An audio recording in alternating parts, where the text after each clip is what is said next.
১৯৭৫ সালেই শেখ মুজিবুর রহমান চতুর্থ সংশোধনীর মাধ্যমে বাকশাল গঠন করে আওয়ামী লীগকে বিলুপ্ত করে দিয়েছিলেন। আওয়ামী লীগ বিলুপ্ত হয়ে গঠিত হয়েছিল বাংলাদেশ কৃষক শ্রমিক আওয়ামী লীগ বা বাকশাল। বহুদলীয় ব্যবস্থা বাতিল হয়ে গিয়েছিল। ৭৫-এর ১৫ই আগস্ট সেনাবাহিনীর একাংশের হাতে শেখ মুজিব সপরিবারে নৃশংসভাবে নিহত হওয়ার পর বাকশাল ব্যবস্থাও বিলুপ্ত হয়ে যায়।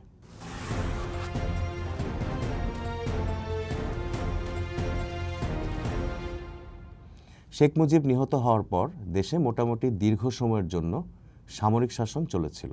দেশের রাজনৈতিক কার্যক্রম ছিল নিষিদ্ধ। রাষ্ট্রপতি জিয়াউর রহমান সামরিক শাসনের মধ্যেই রাজনীতির সীমিত সুযোগ উন্মুক্ত করেছিলেন। এর পরপরই আওয়ামী লীগের কার্যক্রম নতুন করে শুরুর উদ্যোগ নেওয়া হয়। জিয়া পলিটিক্যাল পার্টি রেগুলেশনস বা পিপিআর-এর অধীনে বহুদলীয় রাজনীতির অনুমতি দিলে বাকশাল নয়, আওয়ামী লীগ নামেই নিবন্ধন নেওয়া হয়। ১৯৭৬ সালে একটি কাউন্সিল অধিবেশনের মাধ্যমে আওয়ামী লীগের পুনর্জাগরণ হয়। মুজিব পরিবারের সদস্যরা তখনও রাজনীতিতে আসেননি। সাবেক প্রধানমন্ত্রী তাজউদ্দিন আহমেদের স্ত্রী সৈয়দা জোহরা তাজউদ্দিনকে আওয়ামী লীগের আহ্বায়ক করা হয়। ১৯৭৭ সালের দিকে আরও একটি বর্ধিত সভায় আব্দুল মালেক উকিলকে সভাপতি ও আব্দুর রাজ্জাককে সাধারণ সম্পাদক করা হয়। সে সভায় দলের পূর্ণাঙ্গ একটি কমিটিও গঠন করা হয়। কিন্তু এরপরই বাকশাল প্রশ্নে আওয়ামী লীগে বিভেদ দেখা দেয় নেতৃবৃন্দের মধ্যে। বাকশাল গঠন অতীতেও ঠিক ছিল, বর্তমানেও ঠিক, ভবিষ্যতের জন্যও ঠিক। এই স্লোগানের উপর ভিত্তি করে আওয়ামী লীগের ছাত্র সংগঠন বাংলাদেশ ছাত্রলীগের সভায় একটি প্রস্তাব পাশ করা হয়। সেই প্রস্তাবেই আবার বলা হয়েছিল বর্তমানের পরিবর্তিত পরিস্থিতিতে সংসদীয় গণতন্ত্র প্রতিষ্ঠার রাজনীতি করার। আওয়ামী লীগের শীর্ষ নেতৃত্বের একাংশ এটিকে দলের ওপর সহযোগী সংগঠনের হস্তক্ষেপ হিসেবে দেখেছিলেন। নেতৃবৃন্দের একাংশ আবার ছাত্রলীগের প্রস্তাবকে সমর্থন জানিয়েছিলেন। এই নিয়ে আওয়ামী লীগের মধ্যে একটা বিরোধ দেখা দেয়। এই বিরোধের কারণেই আওয়ামী লীগ দুই ভাগে ভাগ হয়ে যায়।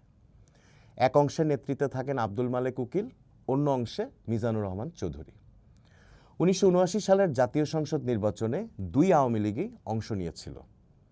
দুই অংশই দাবি করেছিল তারাই মূল আওয়ামী লীগ। তারা দুই অংশই দাবি করে দলের অধিকাংশ কর্মী বাহিনী তাদের সঙ্গে আছে। নির্বাচনের আগে প্রতীক বরাদ্দের সময় নির্বাচনী প্রতীক নৌকা নিয়ে মুখোমুখি অবস্থানে দাঁড়িয়েছিল দুই পক্ষই। দুই পক্ষই দাবি করে যেহেতু তারাই মূল আওয়ামী লীগ, সেহেতু নির্বাচনে নৌকা প্রতীক তাদেরই প্রাপ্য। নির্বাচন কমিশনে শুনানিতে বাদানুবাদ হয় প্রতীক নিয়ে, কিন্তু শেষ পর্যন্ত নৌকা প্রতীক বরাদ্দ দেওয়া হয় মালেক উকিলের আওয়ামী লীগের পক্ষেই। মিজানুর রহমান চৌধুরীর আওয়ামী লীগকে দেওয়া হয় মই প্রতীক। নৌকা প্রতীক বরাদ্দের মধ্য দিয়েই মূল ও দলছুট অংশকে আলাদা করে ফেলা হয়। নৌকা যেহেতু ঐতিহাসিকভাবে আওয়ামী লীগের নির্বাচনী প্রতীক, তাই মালেক উকিলের আওয়ামী লীগকেই ধরে নেওয়া হয় মূল আওয়ামী লীগ। ১৯৭৯ সালের ১৮ ফেব্রুয়ারি অনুষ্ঠিত হয় বাংলাদেশের ইতিহাসের দ্বিতীয় জাতীয় সংসদ নির্বাচন। সে নির্বাচনে আওয়ামী লীগের দুই অংশই ছিল।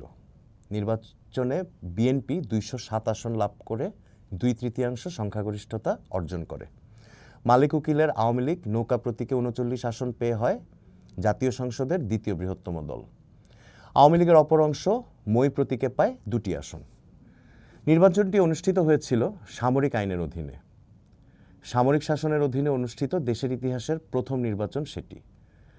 দল গঠনের কয়েক মাসের মধ্যেই বিএনপির ২০৭ আসন পাওয়া নিয়েও আছে বিস্তর বিতর্ক।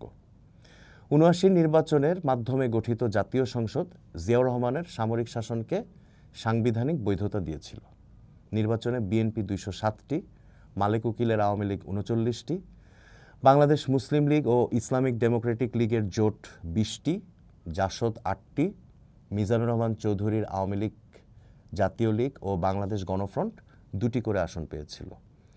এছাড়াও একটি করে আসন পেয়েছিল ন্যাপ মুজাফফর, বাংলাদেশ সাম্যবাদী দল ও বাংলাদেশ গণতান্ত্রিক আন্দোলন।